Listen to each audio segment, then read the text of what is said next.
ஹரஹர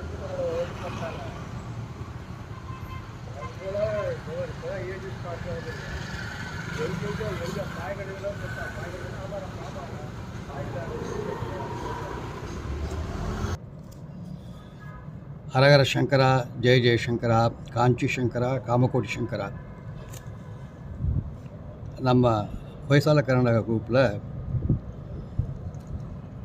மகாசுவாமிகளுடைய குரு பரம்பரைன்னாக்கா மேலே எத்தனை குருமார்கள் இருந்தார்களோ அவர்களுக்கெல்லாம் மானசீகமாக நாம் ஆராதனை செய்து கொண்டு வருகிறோம்.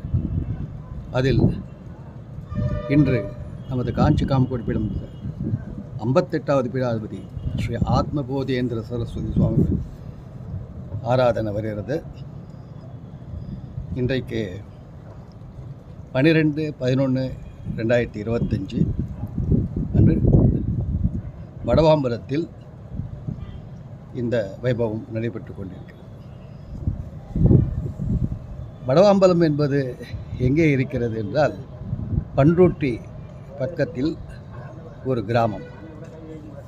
அந்த கிராமத்திலே இருக்கின்ற ஒரு வளமான இடம்தான் இப்பொழுது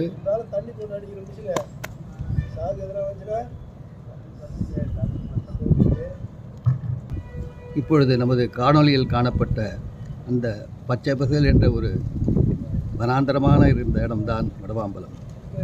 அங்கு விவசாயங்கள் நன்றாக நடந்து கொண்டிருந்தது. ஒரு காலத்தில்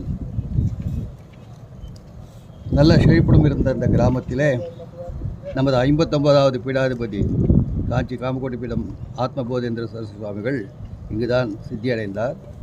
அந்த இடத்தில் அதிஷ்டானம் இருக்கின்றது. இந்த 58வது பீடாதிபதி 1586 to 1638 பீடாதிபதியாக இருந்தார்கள். இவர் 52 வருடம் பீடாதிபதியாக இருந்தார்கள். இவர் வேதாஜலத்தில் விஸ்வாமகிக்கும் மகனாய் பிறந்தார். இவர் பெயர் விஸ்வேஸ்வரர். இவர் அதிகமாக இந்தியா முழுவதும் விஜயம் செய்தவர். பனாரஸ் என்ற காசியிலே அதிகமாக தங்கியிருந்தார். ஸ்ரீ ருத்ரம் சமகமத்துக்கு பாஷ்யம் எழுதினார். இவர் வேண்டுதலின் பேரில் ஸ்ரீ சதாசிவ பிரம்மேந்திரர் குரு ரத்ன மாளிகா என்னும் ஸ்தோத்திரத்தை நமக்கெல்லாம் அருளி செய்தார். இந்த குரு ரத்ன மாளிகா என்பது இவருக்கு முன்னாடி இருந்த குரு பரம்பரையிலே வந்த அத்தனை பெரியவா